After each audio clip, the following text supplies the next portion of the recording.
कि जहां पे 2 या 2 से ज्यादा एसोसिएट ऑर्गेनाइजेशन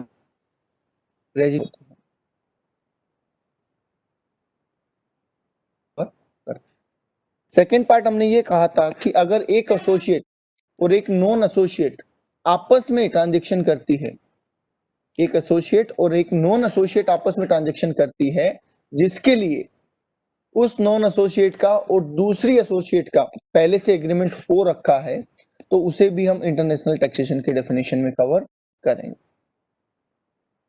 ठीक है, ये था हमारा सेकंड पॉइंट। एक बार बता दूं, क्या क्लियर है?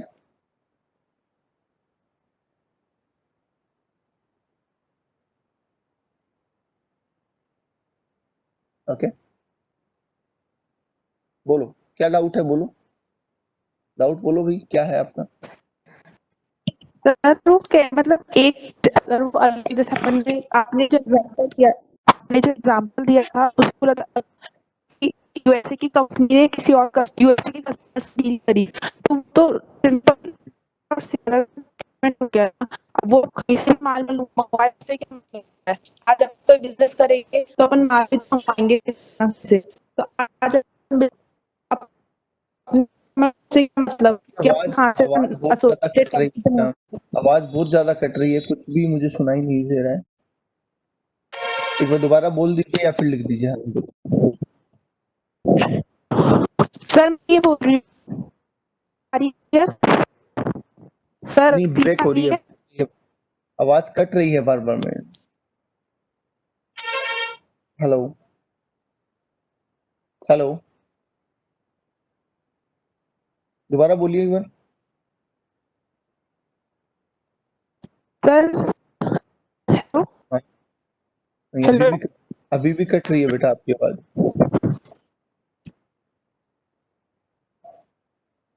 आप लिख दीजिए एक बार, लिख दीजिए, आवाज कट रही है तो लिख दीजिए आप।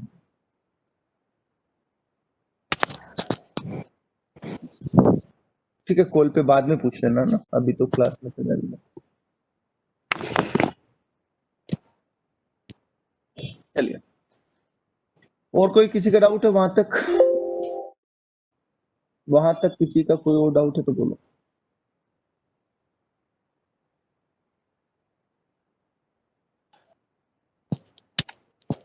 हाँ जी, किसी और का डाउट है कोई?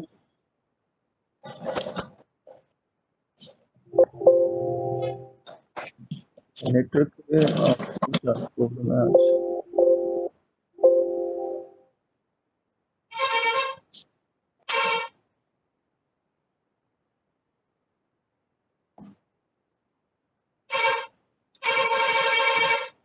आपको नोट्स मिल गए सबको? एक बार नोट्स निकाल लीजिए, देखते हैं नोट्स से ट्राई करते हैं। एक बार आप नोट्स निकाल लीजिए, जो आपको मैंने नोट्स भेजे थे ट्रांसफर प्राइसिंग के, मैं उससे ऑडियो पे ही पढ़ा देता हूँ, क्योंकि आज वीडियो में बहुत प्रॉब्लम आ रही है।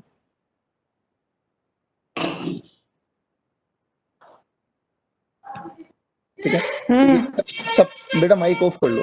सबसे पहली डेफिनेशन दे रखी है आपको ट्रांसफर प्राइसिंग की मैंने। ट्रांसफर प्राइसिंग की डेफिनेशन में देखो सीधा एक ही बात लिखी हुई है कि जब कोई मल्टीनेशनल ग्रुप कंपनियां होती हैं, वो आपस में ट्रांजेक्शन को इस तरीके से डिजाइन करती है कि वो इंडिया में टैक्स लायबिलिटी को कम कर ले और फॉरेन में टैक्स लायबिलिटी को बढ़ा ले, तो इन दैट केस हमें इंडिया में टैक्स का नुकसान होगा। ठीक है, और उस टैक्स के नुकसान से बचने के लिए इंटरनेशनल टैक्सेशन के प्रोविजन अप्लाई होंगे और हम एक रीजनेबल प्राइस डिटरमाइन करेंगे, और उसी रीजनेबल प्राइस को हम क्या कहेंगे? इंटरनेशनल ट्रांसफर प्राइस कहेंगे। बोलिए, एक बार पढ़ लीजिए ट्रांसफर प्राइसिंग की डेफिनेशन। एक बार डेफिनेशन पढ़ लीजिए एक बार के लिए। आर्म्स लेंथ प्राइस मतलब रीजनेबल प्राइस जो होती है उसी को बोलते हैं arms length price. Arms length price जो हम ट्रांसफर प्राइस निकाल रहे हैं उसको आर्म्स लेंथ प्राइस भी बोलते हैं, उसको रीजनेबल प्राइस भी बोलते हैं, दोनों बात उसको कह सकते हैं।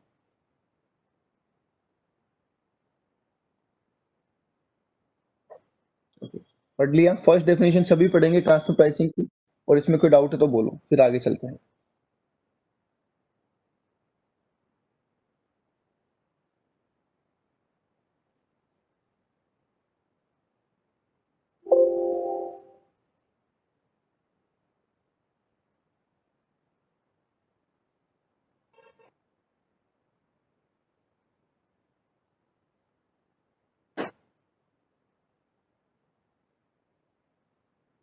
पढ़ लिया, ठीक है।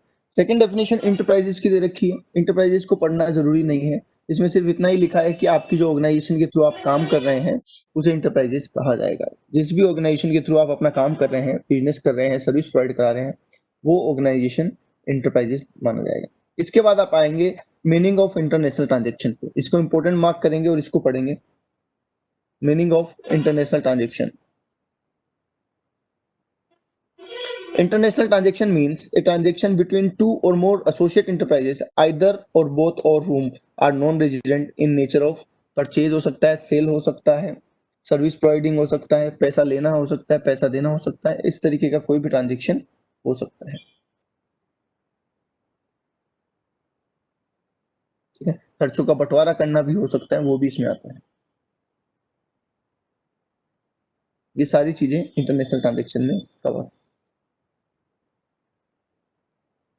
नीचे लिखा है, ये वाला सुनना ध्यान से, पेज नंबर 1 के लास्ट पैरा, पेज नंबर 1 का लास्ट पैरा ध्यान से पढ़ेंगे। ठीक है, आयुषी जो आप पूछ रहे थे, आई थिंक वो इसमें क्लियर हो जाएगा आपका।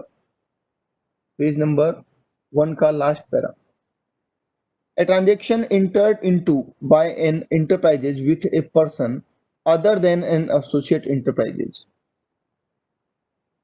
shall be deemed to be international transaction entered into between two associate enterprises if there exists a prior agreement in relation to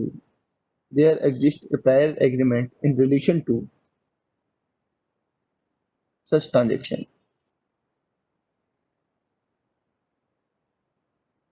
देखो, इस डेफिनेशन से आपका पॉइंट क्लियर हो जाएगा।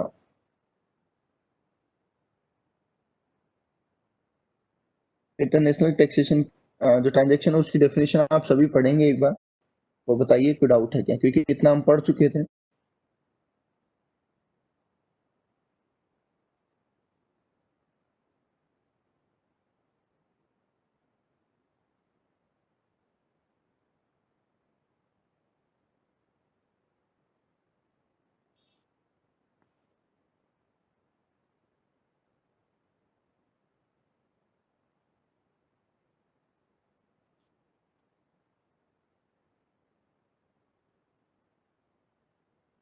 बोथ नॉन रेजिडेंट हो सकते हैं फॉर इंटरनेशनल टैक्सेशन, हाँ हो सकते हैं।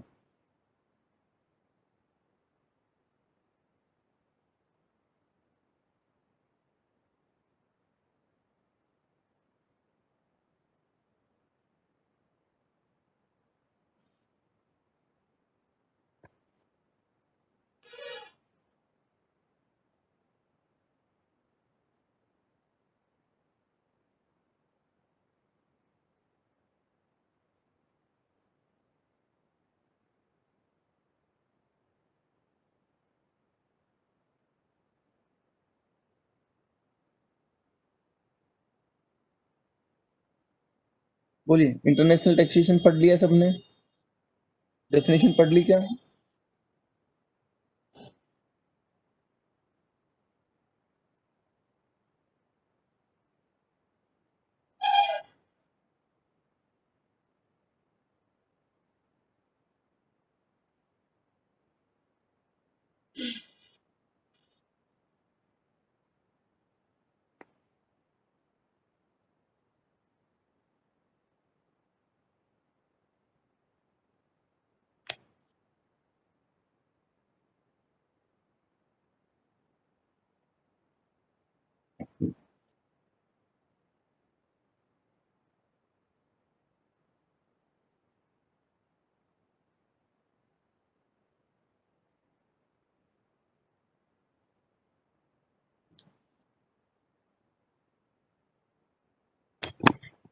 हाँ जी, पढ़ लिया क्या?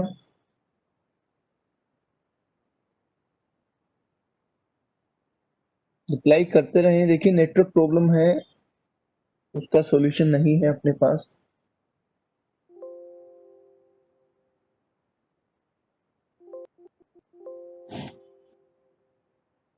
ओके, नेटवर्क प्रॉब्लम के दो ही सॉल्यूशन है, या तो हम क्लास ऑफ करें और या फिर ट्राई करें कि जितना हम ऐसे भी पढ़ सकते हैं।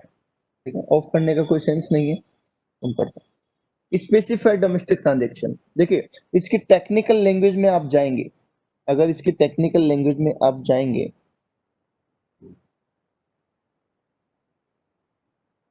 इंटरनेट जो है स्पेसिफाइड डोमेस्टिक ट्रांजैक्शन, इसकी टेक्निकल लैंग्वेज में जाएंगे तो आपको याद करना मुश्किल होगा। मैं आपको इसका इन शॉर्ट बता देता हूँ जिससे आपकी ये सारी चीजें क्लियर हो जाएगी। आप एक चीज ऐसे ध्यान रखें कि इंडिया में ऐसी कौन सी ऑर्गेनाइजेशन होती है जिनके प्रॉफिट टैक्स फ्री होते हैं, बताइए। इंडिया में किस सेक्शन के अंदर आप अपना प्रॉफिट टैक्स फ्री करवा सकते हैं? इंडिया में कौन कौन से सेक्शन में आप अपना प्रॉफिट टैक्स फ्री करवा सकते हैं? आप सेज में ऑपरेट होके टैक्स फ्री करवा सकते हैं, आप इनकम बेस्ड डिडक्शन जैसे कि 80 IA IBIC वो लेके टैक्स फ्री करवा सकते हैं, ठीक है। या ऐसा कोई पेमेंट जो आपने रिश्तेदार को किया है उसके थ्रू आप टैक्स फ्री करवा सकते हैं। तो ऐसा आप कोई भी ट्रांजेक्शन यहाँ कवर कर सकते हैं जो आपने रिलेटिव के साथ किया है और जिसकी वजह से आपका टैक्स बचता हो, ठीक है। टेक्निकल लैंग्वेज आपके सामने, एक बार पढ़ के देख लो।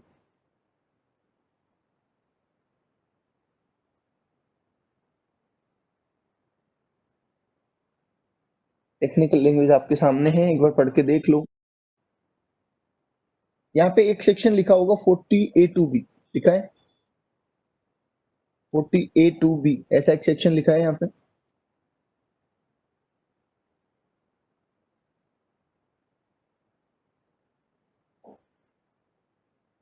इस 40A2B का मतलब क्या है? ये सेक्शन आपने एक जगह और पढ़ा है, अगर आप गौर करें तो ये आपने बीएनपी के अंदर पढ़ा हुआ है। अपन ने बीएनपी के अंदर हम ये पढ़ते हैं 40A2 में कि अगर हमने रिश्तेदार को कोई एक्सेस पेमेंट किया है तो उसका एक्सेस अमाउंट डिसअलाउड हो जाता है। बोलो पढ़ा है क्या?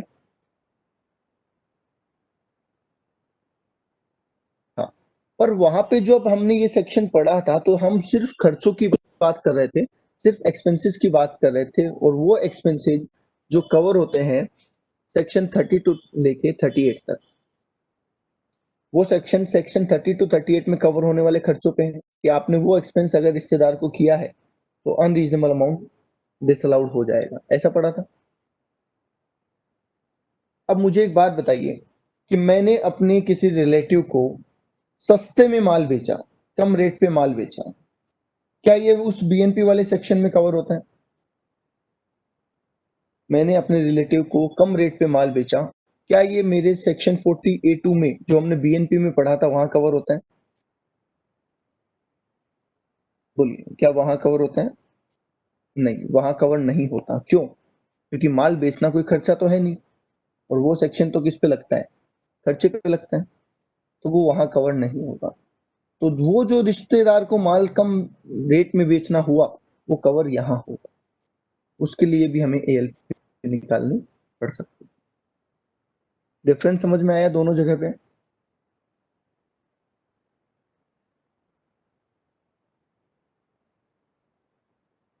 बीएनपी में हम बात कर रहे थे खर्चों की, कि खर्चा रिश्तेदार को ज्यादा किया तो डिसअलाउड कर देंगे। दोबारा सुन लो, बीएनपी में हम बात कर रहे हैं एक्सपेंसेस की, कि अगर एक्सपेंसेस ज्यादा हुआ, फॉर एग्जांपल सैलरी ज्यादा दी हमने भाई को, तो वो तो हम वहां डिसअलाउड कर सकते हैं क्योंकि सैलरी एक एक्सपेंस है। पर आपने माल सस्ता बेचा भाई को, क्या ये खर्चा है? क्या आप इसको वहां डिसअलाउड कर सकते हैं बीएनपी में?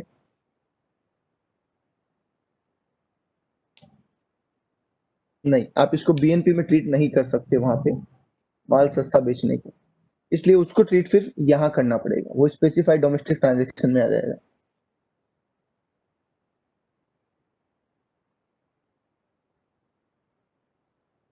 बोलिए, आई बात समझ में?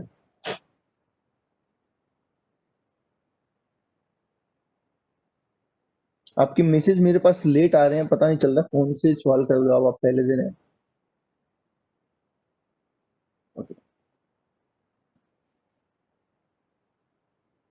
फॉरेन इंटरप्राइजेज नहीं है तो भी हाँ, क्या दिक्कत है? तो हमने कल ही कहा था ना, जरूरी नहीं है फॉरेन इंटरप्राइजेज ही हो। स्पेसिफाइड डोमेस्टिक ट्रांजेक्शन का तो मतलब भी यही है कि इंडिया के इंटरप्राइजेस के साथ हम कोई डीलिंग कर रहे हैं और उस पे भी इंटरनेशनल टैक्सेशन के प्रोविजन लगते हैं, उस पे भी एएलपी प्रोविजन लगते हैं।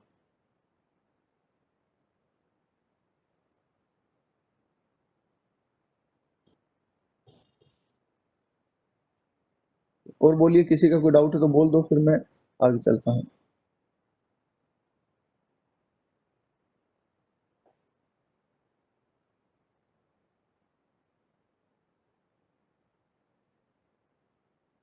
चलिए, ठीक है, अभी चल गया अपना सिस्टम, देखते हैं।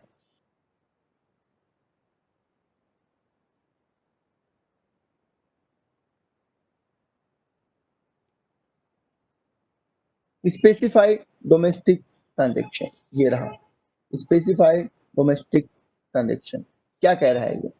स्पेसिफाइड डोमेस्टिक ट्रांजेक्शन कह रहा है कि any SS in case of an SSC means any of the following transaction not being an international transaction namely. International वैसे नहीं है, पर ये कवर हो जाएंगे एएलपी प्रोविजन पे, ठीक है। पहला बोला any expenditure in respect of which payment has been made or it's to be made for person referred in section 48 मतलब रिश्तेदार को कोई पेमेंट किया है, रिश्तेदार को कोई पेमेंट किया है तो वो यहाँ अलाउ हो जाए, वो यहाँ पे कैलकुलेट हो जाएगा। मान लीजिए हमने कम किया, ठीक है, हमने रिश्तेदार को पेमेंट किया 50,000, वो कितना होना चाहिए था, हमने उसको माल बेचा, वो कितना होना चाहिए था, या हमने उससे परचेज किया, ठीक है, ज्यादा वैल्यू पे, तो वो कितने में होना चाहिए था, वो रीजनेबल प्राइस यहाँ डिसाइड होगी, ठीक है। मान लीजिए मैंने अपने भाई से कोई माल खरीदा 50,000 रुपए में, ये वो कहता है कि नहीं, ये तो आपने अपना प्रॉफिट कम करने के लिए ज्यादा रेट पे खरीदा है, ये सही रेट नहीं है। तो मैं बोलूंगा भाई आप बता दो सही रेट, तो क्या वो सही रेट भी एएलपी से निकलेगी? ये बता दो, क्या वो सही रेट एएलपी से निकलेगी? यस। मैंने अपने भाई से लोन ले लिया 14% पर एनम पे, ठीक है, मैंने अपने ब्रदर से लोन ले लिया 14% पर एनम पे, ठीक है। एओ कहता साहब आपने तो जानबूझ के महंगा लोन लिया है ताकि आप अपना प्रॉफिट कम कर सकें। तो बताओ वो सही रेट कैसे निकलेगी? क्या वो भी एएलपी से निकलेगी? यस, बस ये हमारा तरीका है, ठीक है। आगे लिखा गया 80A में, 80IA में, 80IA10 में, तो ये टेक्निकल आप जाएंगे तो थोड़ा मुश्किल लगेगा। आप सीधा इतना चलिए, इनकम बेस्ड डिडक्शन में जितने पॉइंट आपको याद हो वो लिख सकते हैं आप, ठीक है। चैप्टर 6 से 10AA सेज आ गया, वगैरह वगैरह आ गया, तो ये सारे आप एक साथ याद कर लीजिए, टेक्निकल लैंग्वेज में ना फंसे, ठीक है, वरना आपको प्रॉब्लम हो जाएगी यहाँ पे। ये बहुत इंपॉर्टेंट बात है, ये बड़ी ही इंपॉर्टेंट बात है। ये क्या कह रहा है? Where the aggregate value of such transaction entered by an SSC in the previous year exceeds 20 crore. इसका मतलब क्या है? मान लीजिए मैंने अपने प्रीवियस ईयर में एचडीटी ट्रांजेक्शन करे और उन एचडीटी ट्रांजेक्शन की टोटल वैल्यू 18 करोड़ रुपए है, तो बताइए क्या मेरे ऊपर एएलपी प्रोविजन लगेंगे या नहीं? ये बता दीजिए। मैंने पिछले अपने प्रीवियस ईयर में 18 करोड़ रुपए के एचडीटी ट्रांजेक्शन करे हैं, तो क्या मेरे ऊपर एएलपी प्रोविजन लगेंगे? नहीं। और मैंने अगर 22 करोड़ के एचडीटी ट्रांजेक्शन करे हैं, तो क्या मेरे ऊपर एएलपी प्रोविजन लगेंगे? यस। तो यहां लिखेंगे यस और यहां लिखेंगे नो, ओके। ये लिमिट पहले 5 करोड़ हुआ करती थी। कहीं आप स्कैनर उठाएं, कोई पुराना क्वेश्चन मिल जाए, फिर आप कहें कि सर आपने 20 बताया था, वहां तो 5 लिखा हुआ। पहले 2016 के में ये 5 करोड़ हुआ करती थी, अभी 20 करोड़। और ये एमसीक्यू में आ सकता है आपके ऊपर, ध्यान रखना कि कितनी अमाउंट के ऊपर एचडीटी ट्रांजेक्शन को इंटरनेशनल ट्रांजेक्शन में लाया जाएगा। Okay, is that clear?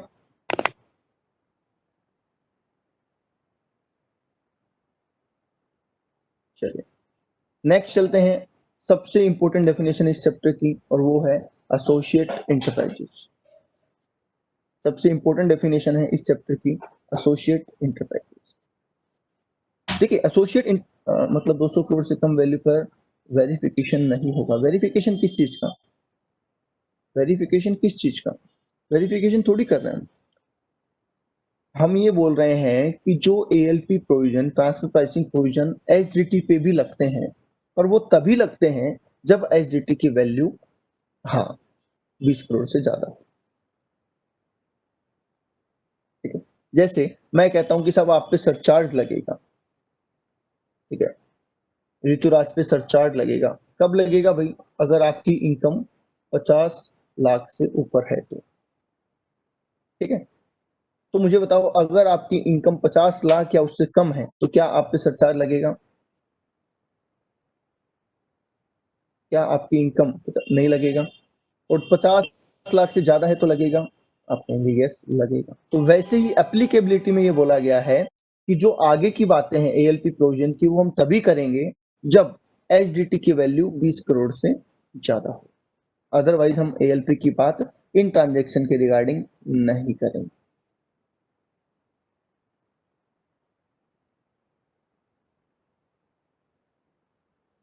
Okay है? स्क्रीन शो नहीं हो रही आपको? स्क्रीन शो हो रही है नहीं हो रही? ऋतुराज कह रहे हैं नो। बाकी लोग बता दो एक बार। बालकृष्ण को हो रही है, रुचिता को भी हो रही है। ऋतु राज एक बार आप ना री लॉग इन कर लो बेटा। एक बार आप लॉग आउट करके लॉग इन कर लो। हाँ, क्योंकि बाकी सबको शो हो रही है। एक बार जिनको नहीं हो रही है, एक बार लॉग आउट करके लॉग इन कर लो। फिर भी अगर नहीं होती है तो अपन देखते हैं क्या करना है। हाँ, एक बार लेफ्ट करके वापस ज्वाइन कर लो। अगेन अगर नहीं होगी तो फिर देखते हैं क्या करना है।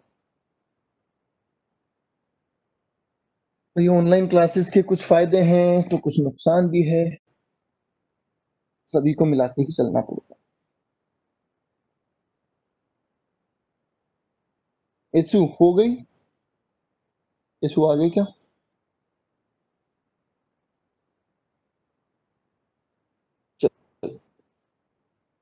इशू शो हो रही है अब स्क्रीन? ऋतुराज शो हो रही है? ओके, तो ये बात समझ में आ गई। चलिए अब चलते हैं एसोसिएट इंटरप्राइजेस। ठीक है, एसोसिएट इंटरप्राइजेस का मतलब क्या है? एसोसिएट इंटरप्राइजेस का मतलब आप सीधा सिंपल वर्ड में समझिए कि अगर एक ऑर्गेनाइजेशन और दूसरी ऑर्गेनाइजेशन कनेक्टेड है एक दूसरे से, डायरेक्टली चाहे इनडायरेक्टली, चाहे किसी के थ्रू चाहे कैसे भी, तो उनको आपस में एक दूसरे को मैनिपुलेट करने का, इन्फ्लुएंस करने का मौका मिल जाता है। कैसे? मान लीजिए ए ऑर्गेनाइजेशन बी की होल्डिंग कंपनी, क्या ये दोनों आपस में कनेक्टेड हैं?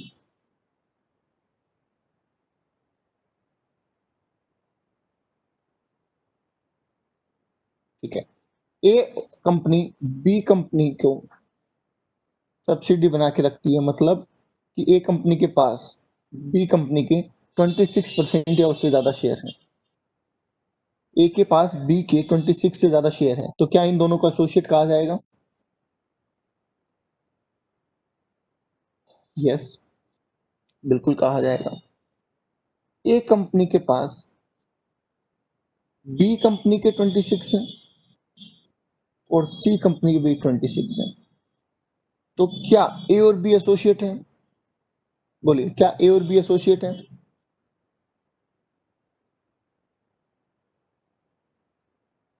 सब्सिडी इक्यावन में नहीं बनती बेटा, इक्यावन में तो होल्डिंग बनती। होल्डिंग और सब्सिडी में फर्क है। हाँ सॉरी, ठीक है, आप सही कह रहे हैं, एसोसिएट लिखना है मुझे। ठीक है, ओके, बिल्कुल ठीक कह रहे हैं बेटा, आप बिल्कुल ठीक कह रहे हैं। मैंने वो नाम गलत लिख दिया, एसोसिएट की बात कर रहा हूँ। सब्सिडी 51 में बनती है, होल्डिंग और सब्सिडी रिलेशन 51 पे आता है, और जबकि एसोसिएट का जो रिलेशन है वो 26 पे ही आ जाता है। बिल्कुल ठीक कह रहे हैं आप। ओके, अब मुझे एक बताइए कि अगर ए कंपनी बी के 26 होल्ड करती है और सी के भी 26 होल्ड करती है, तो क्या ए और बी आपस में एसोसिएट है? क्या ए एंड बी आपस में एसोसिएट है? यस। ए और सी आपस में एसोसिएट है? ए एंड सी आपस में एसोसिएट है? यस। और जब ये दोनों आपस में एसोसिएट है और इनका एक कॉमन होल्डर है, तो क्या इनको भी हम डीम्ड एसोसिएट मान सकते हैं? यस। तो ये बात हमें ध्यान रखना। तो इस तरीके के कुछ पॉइंट हैं। तो पहले होल एंड सोल तो कह दिया गया कि जब आप पार्टिसिपेट करते हैं डायरेक्टली इनडायरेक्टली, एक दूसरे के काम में, एक दूसरे के मैनेजमेंट में, एक दूसरे के कंट्रोल में, तो उसको एसोसिएट कहा जाता है। पर मेनली आपको याद क्या करना है, आपको ये वाले पॉइंट याद करने हैं बेटा, ये, और ये मोस्ट इंपॉर्टेंट पॉइंट है, ये आपको 100% याद होने चाहिए। पहला पॉइंट पढ़ लेते हैं। One enterprises hold share carrying not less than 26% voting power in the one organisation. क्या हमारा ये पहला पॉइंट हो गया? क्या ये पॉइंट यही है जो मैंने आपको बताया था? यस। दूसरा कह रहा है any person or enterprises hold not carrying 26% voting right in the each of the such enterprises। ये वाला हो गया क्या? दूसरा, एक पर्सन दोनों कंपनी में होल्ड कर रहा है तो वो भी डीम्ड एसोसिएट हो जाएगी। ठीक है। तीसरा कह रहा है, ठीक है, manufacturing of goods one enterprises होल्डली डिपेंडेंट ऑन अदर। मतलब ए है और बी है, बी डिपेंड करता है ए के ऊपर, बी डिपेंड करता है ए के ऊपर। ठीक है, ए के बिना बी का काम नहीं चल सकता, तो हम क्या इन दोनों को एसोसिएट कह सकते हैं?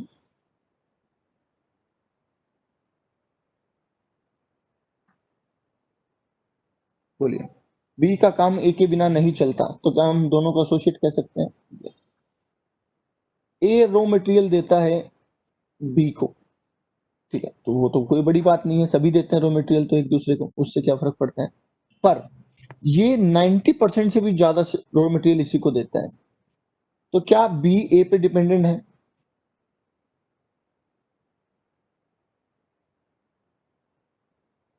क्या एक दूसरे की प्राइस को इन्फ्लुएंस करने की पावर रखते हैं ये?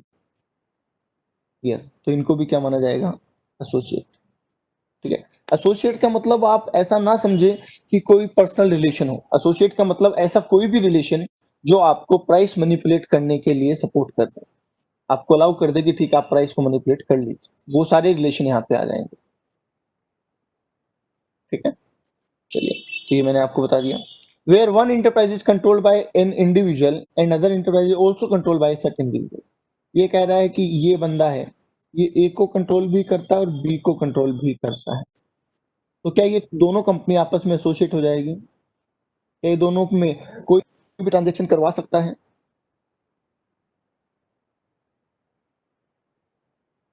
बोलिए, ये जो बंदा है ये ए और बी दोनों को होल्ड करता है, दोनों में कंट्रोलिंग पावर रखता है, तो क्या ये दोनों में कोई भी मैनिपुलेटेड ट्रांजेक्शन करवा सकता है? यस। तो हम कहेंगे कंट्रोल बाय कॉमन पर्सन, या इसको हम ऐसे भी कह सकते हैं कॉमन ओनरशिप। ठीक है, इसका सिंपल नाम कह सकते हैं कॉमन ओनरशिप। फिर ये कहता है कि ए ने बी को लोन दिया, लोन तो दे सकते हैं, कोई दिक्कत ही नहीं है, लोन देने में थोड़ी दिक्कत है। पर बी ने, सेकंड पॉइंट जैसा ही है ये तो, हाँ, वहां पे एक कंपनी थी और यहाँ पे ये है, बिल्कुल। और वहां पे एक चीज और है, बी पॉइंट में एक पॉइंट और है, वो ऐसा है कि ए बी में 26 होल्ड करता है, ठीक है, और बी ए में 26 होल्ड करता है, तो भी दोनों आपस में एसोसिएट, वहां पे ये पॉइंट भी कवर था। वहां पे ये पॉइंट भी है कि ए बी के 26 और बी ए के 26 करता है, और ये बात एक कंपनी दोनों की करती है, वो भी है, बिल्कुल। बस यहाँ पे इंडिविजुअल पर्सन आ गया। बोली, बात समझ में आ गई?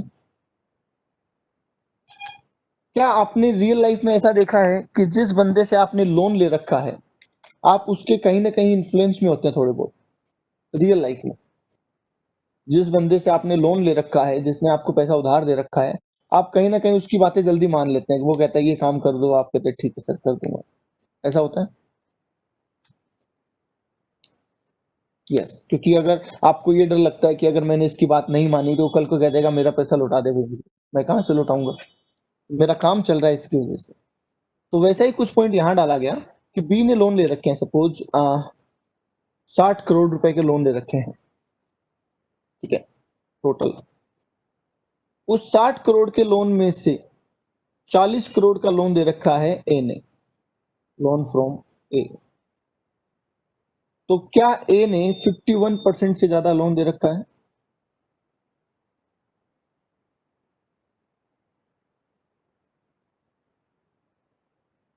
ठीक है, या फिर इसकी टोटल असेट है 60 करोड़ और लोन दे रखा है ए ने 40 करोड़, तो भी यस। तो अगर 51% से ज्यादा टोटल एसेट की बुक वैल्यू से या टोटल लोन से, तो फिर उसको भी एसोसिएट कहा जाएगा। ठीक है, नेक्स्ट पॉइंट बात कर लेते हैं। ए ने इस बार बी को लोन नहीं दिया। लोन किसने दिया बी को? सी ने दिया। सी ने लोन दिया बी को, पर सी ने लोन इसलिए दिया क्योंकि ए ने गारंटी दी थी।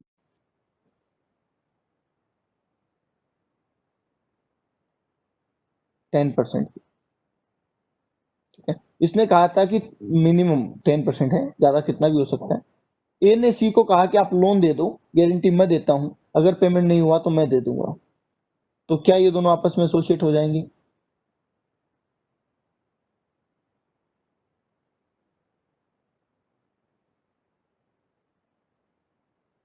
ओके। लास्ट कहा गया more than half board of director of one enterprises are appointed by other enterprises. ए जो है वो बी के बीओडी को अपॉइंट करता है, और बी के बीओडी में जितने मेंबर है, मान लीजिए 8 मेंबर है, उनमें से 5 अपॉइंट किए हैं ए ने। तो क्या इसने मोस्ट ऑफ द हाफ से ज्यादा डायरेक्टर अपॉइंट किए हैं? तो ये भी आपस में क्या हो जाएंगे? एसोसिएट हो जाएंगे। एक बार बता दो, सारे पॉइंट आप दोबारा पढ़ लो, ये सारे पॉइंट आप दोबारा पढ़ लो एसोसिएट के, और फिर कोई डाउट है तो बता दो।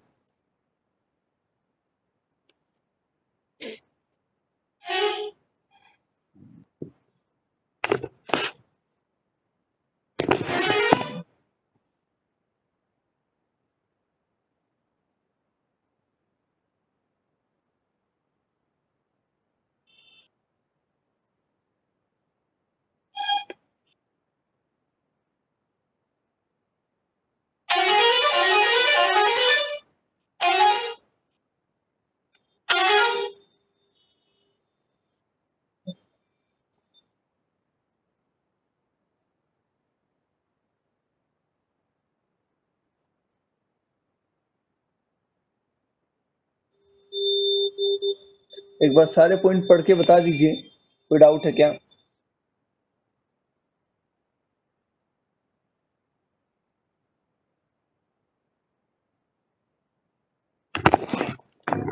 नो डाउट बोल रहे हैं रुचिता। कई बार क्या होता है, बीच में क्लास का फ्लो रुक जाता है ना, तो फिर मजा नहीं आता।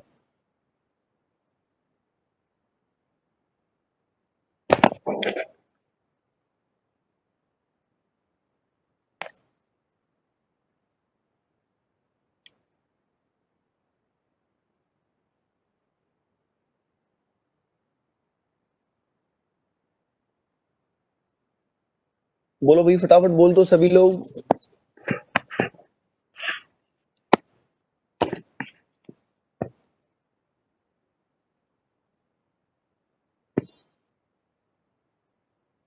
ओके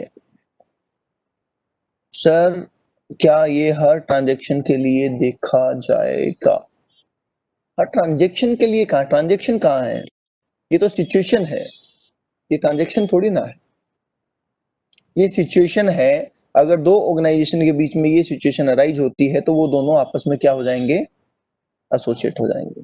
अब उसके बाद उनके जो ट्रांजैक्शन है, जिस पे एओ को लगता है कि ये मार्केट प्राइस से कम पे हुए हैं, उनके ऊपर वो एएलपी डिसाइड कर सकता है। ऐसा है।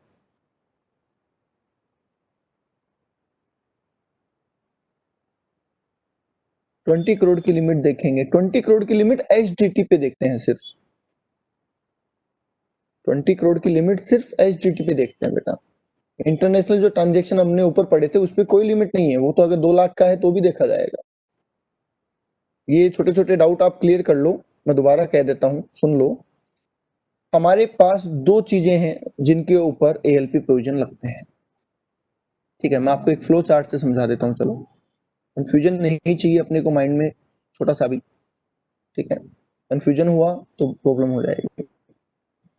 हमें कहा गया कि हम आप पे एएलपी प्रोविजन लगाएंगे। क्यों लगाएंगे? क्योंकि आपने ट्रांजैक्शन सही वैल्यू पे नहीं किए हैं। कौन से ट्रांजैक्शन? तो आपके पास 2 ट्रांजैक्शन आए। International transaction and STT transaction. International transaction पे तो एएलपी लगेगा, नो डाउट लगेगा ही, कोई कंडीशन नहीं, कुछ नहीं। एचडीटी के लिए कहा गया कि कितने हैं एचडीटी ट्रांजेक्शन, आप कहते हैं साहब ये तो अप टू 20 करोड़ किए हैं हमने, तो वो कहता है नो एएलपी, हम एएलपी प्रोविजन नहीं लगाएंगे। और वो कहता है कि नहीं साहब अबो 20 करोड़ के ट्रांजेक्शन किए हमने, तो वो कहेगा एएलपी प्रोविजन लगेंगे। ये लो जी, इस तरीके से वहां कोई लिमिट नहीं है, वहां तो लगेंगे ही लगेंगे।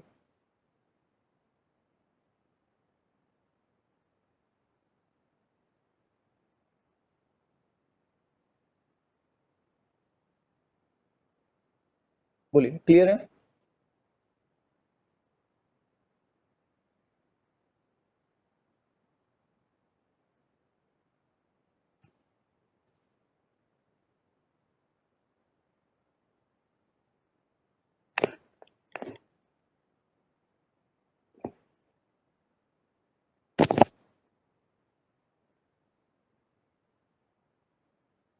बोलिए भाई, क्लियर है क्या?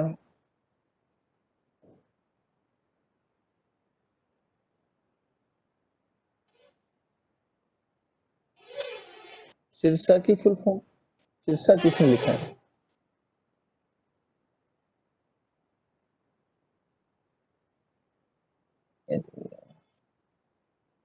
कौन सा सिरसा लिखा है?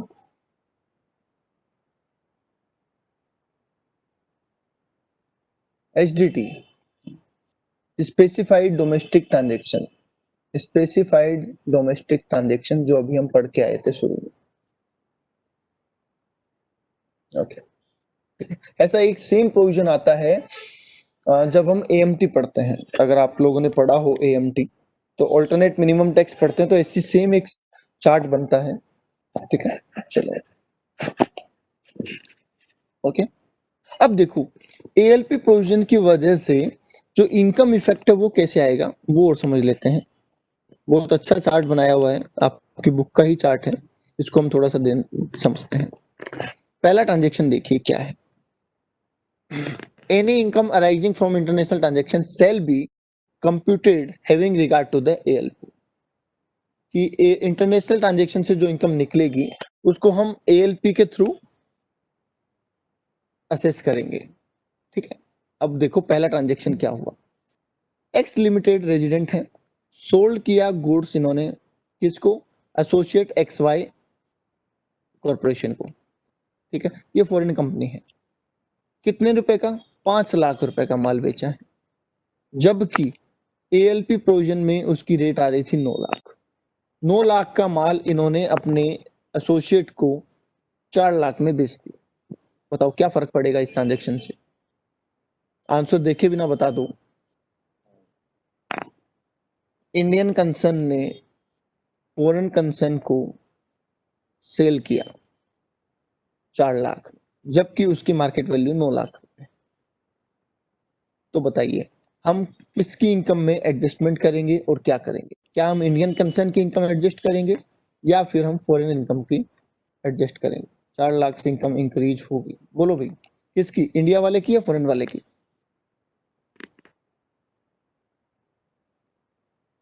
इनकम बढ़ा देंगे इंडियन कंपनी की, यस। तो पहला पॉइंट तो एक ध्यान रखें। ठीक है, पहली बात तो हमेशा एक ध्यान रखें, हम जो भी एडजस्टमेंट करेंगे इंडियन कंसर्न में करेंगे, क्योंकि हम इंडियन इनकम टैक्स पढ़ रहे हैं, हम फॉरेन कंसर्न को छेड़छाड़ नहीं कर सकते, पहली बात। दूसरी बात, इंक्रीमेंटल अप्रोच चलेगी।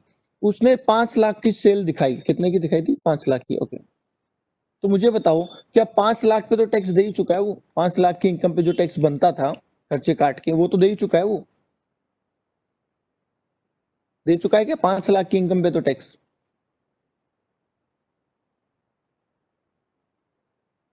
यस। तो अब 4 लाख से इंक्रीज होगी, अब 9 लाख में नहीं लगेगा, 4 लाख से इंक्रीज होगी, ये बात ध्यान रखें।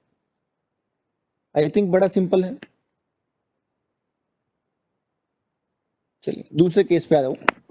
The allowance for any expenses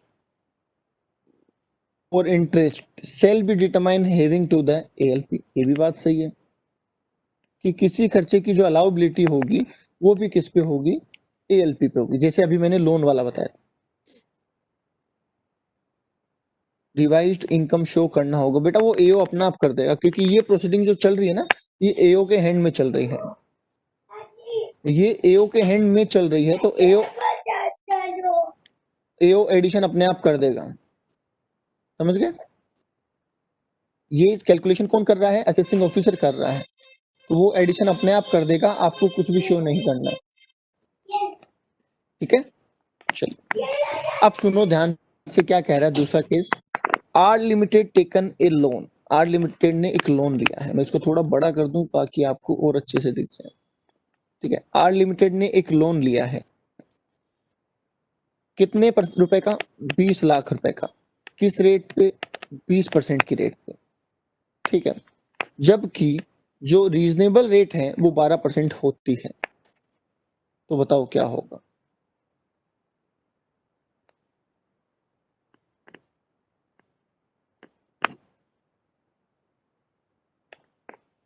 are limited जो इंडिया की कंपनी है, उसने 20 लाख का लोन लिया है फॉरेन कंपनी से, और वो भी 20% की रेट, मतलब 20 लाख इंटू 20%, 4 लाख रुपए का इंटरेस्ट दिया है। सीधी सीधी बात ये, जबकि रीजनेबल रेट थी 12%, तो 12 दूनी 24, 2,40,000 का इंटरेस्ट बनता था एएलपी के हिसाब से।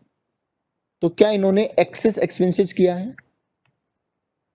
यस, एक्सेस एक्सपेंसेस किया है 1,60,000 का। तो इसको हम ऐड कर देंगे इनकम में एज ए डिसअलाउड एक्सपेंसेस। तो लिखा है income of R limited increase by 1,60,000। समझ पा रहे हैं इसको कैसे अप्लाई करना है बेटा?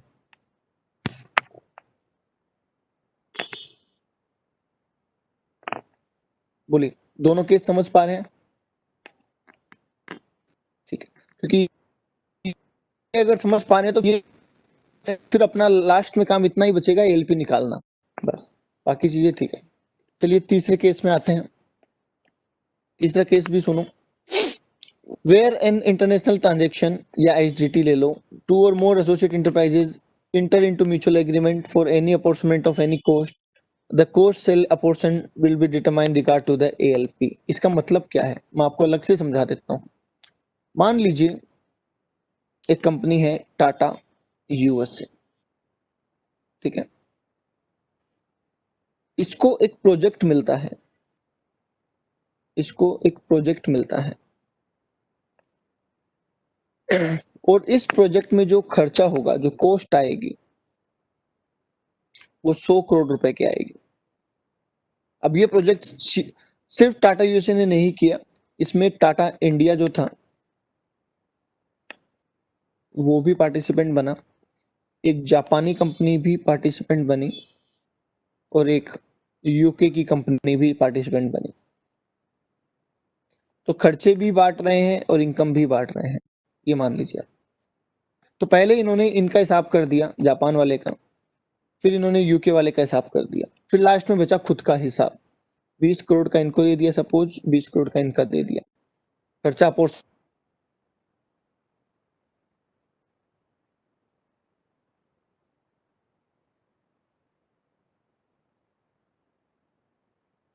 टैक्स रेट कम है, तो हम जो ये अपोर्शनमेंट है, ये खर्चा ज्यादा अपोर्शन कर देते हैं कहाँ? इंडिया पे, और कम अपोर्शन कर देते हैं यूएसए पे। जबकि जो कंट्रीब्यूशन था एक्चुअल में वो 30-30% का था। तो क्या आप बता सकते हैं इंडियन कंसर्न को खर्चा मिलना कितना चाहिए था वैसे? इंडियन कंसर्न के हिस्से में खर्चा कितना आना चाहिए था वैसे एक्चुअल में?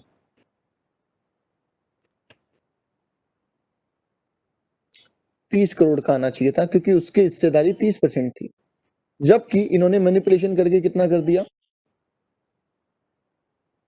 50%। ओके, तो बस ये बात आपको ध्यान रखनी है। और एक बात और ध्यान रखें, अच्छा मान लो उल्टा होता कि इनको खर्चा हिस्से में आना चाहिए था 50%, और जबकि उन्होंने डाला 30%, तो क्या होता है ना? उल्टा केस होता। एक बार के लिए मान लीजिए एक्सपेंसेस अपोर्शन किए गए 30 करोड़, जबकि होने चाहिए थे 50 करोड़, तो क्या होता?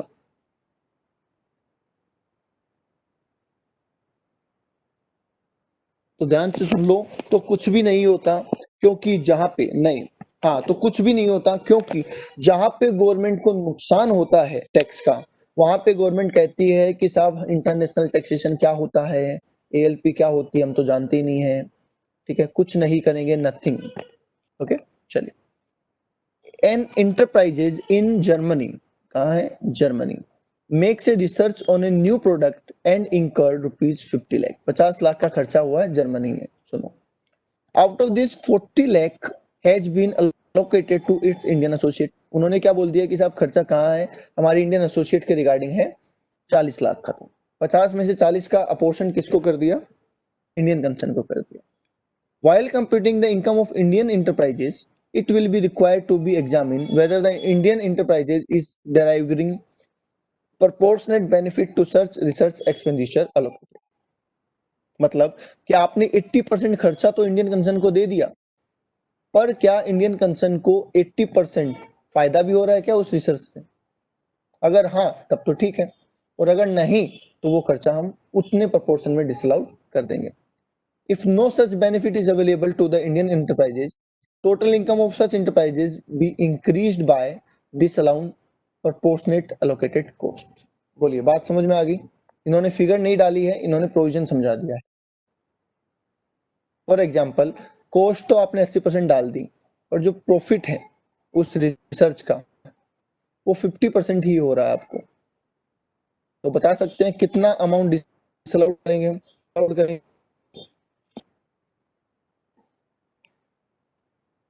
बोलिए भाई, बता सकते हैं कितना अमाउंट, कितना डिसअलाउड करेंगे हम?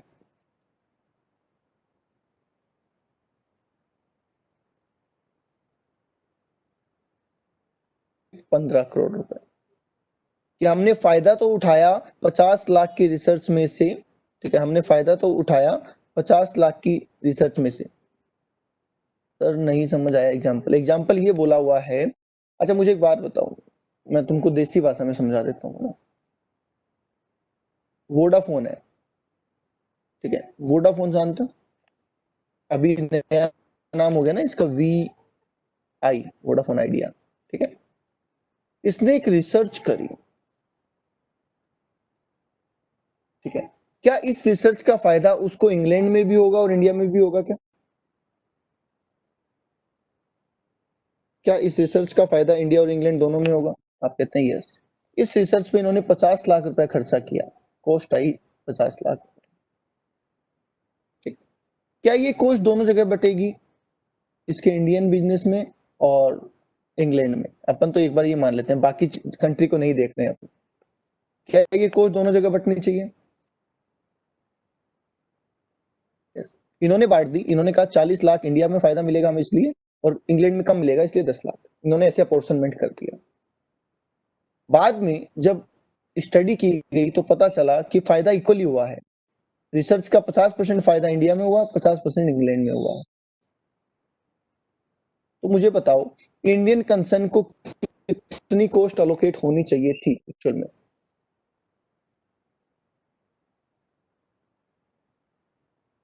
इंडियन कंसर्न को कितनी कॉस्ट अलोकेट होनी चाहिए थी? बराबर बराबर, 25 इसको होनी चाहिए थी, 25 इसको होनी चाहिए थी, और हमने कितनी कर दी, 40। तो क्या ज्यादा कॉस्ट अलोकेट कर दी गई इंडियन कंसर्न को टैक्स बचाने के लिए? यस, तो उसको हम डिसअलाउड कर देंगे। बोलो कितनी कॉस्ट डिसअलाउड करें?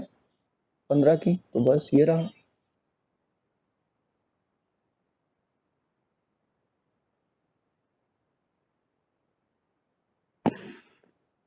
और बोलिए भी, किसी की कोई डाउट है तो?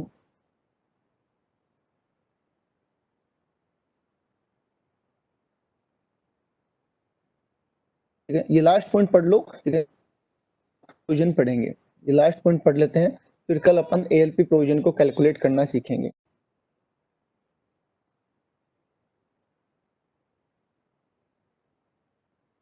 Okay, the provision shall not apply, ये वही बात कर रहे हैं जो मैं थोड़ी देर पहले बता चुका हूं आपको।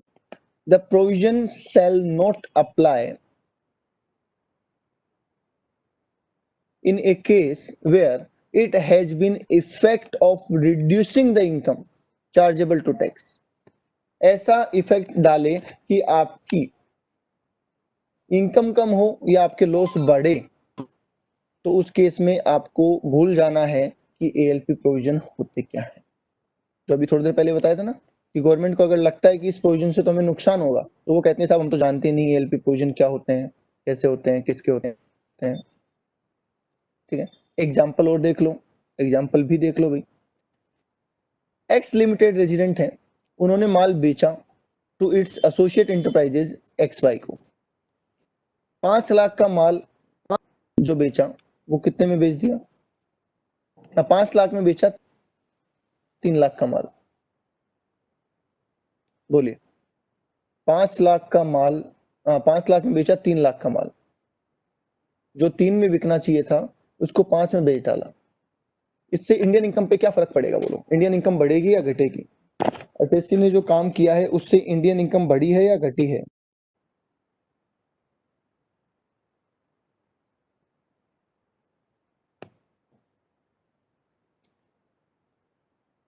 तीन लाख का जो माल था उसको 5 लाख में बेच डाला, तो बताओ इंडियन इनकम बढ़ी है या घटी है?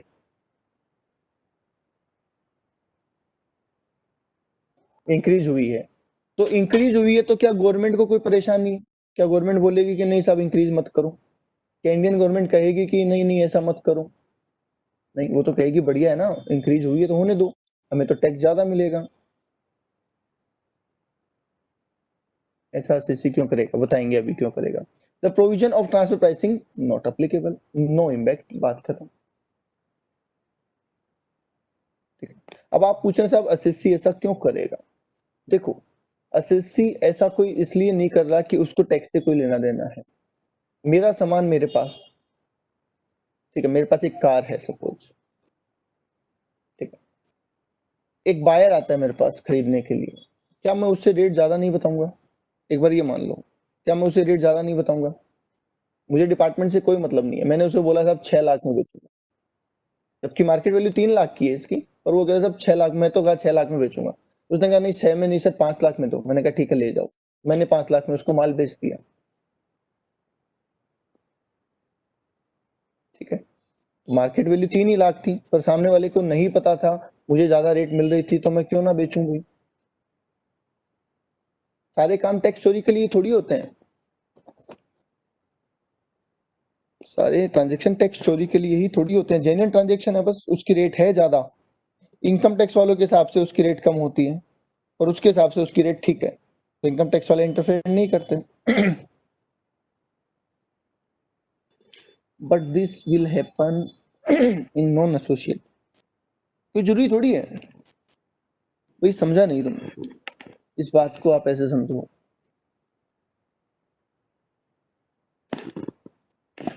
दो ऑर्गेनाइजेशन है ना, ए और बी, ठीक है, ए एसोसिएट को और नॉन एसोसिएट को माल देती है।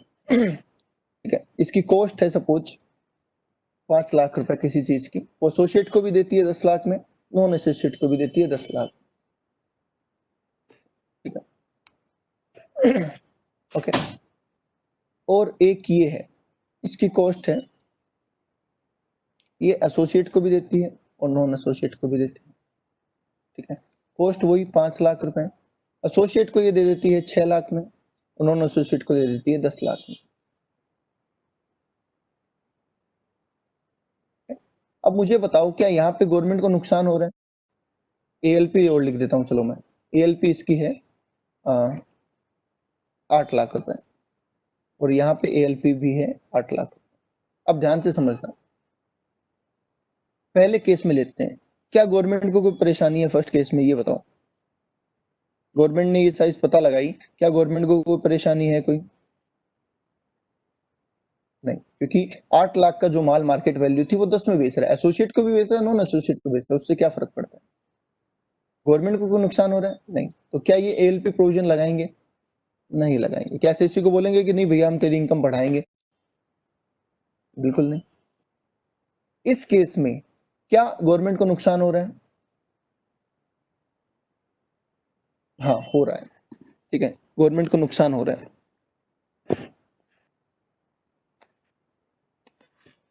तो फिर एएलपी लगेगा, दैट्स इट।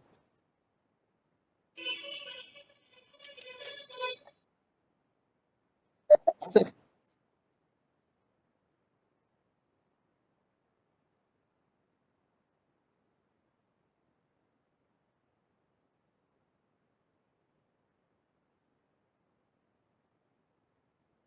बात समझ में आ गई? एक बार बता दो फटाफट। ऐसा नहीं है कि पूरा जहान टैक्स चोरी करने के लिए ही बैठा है, ट्रांजेक्शन नॉर्मल कंडीशन में भी होते हैं, हमें तो वो ढूंढने हैं जहां पे टैक्स चोरी हो रही है बस। उसके अलावा कोई भी ट्रांजेक्शन ज्यादा में बिक रहा है तो बिको, हमें क्या दिक्कत है।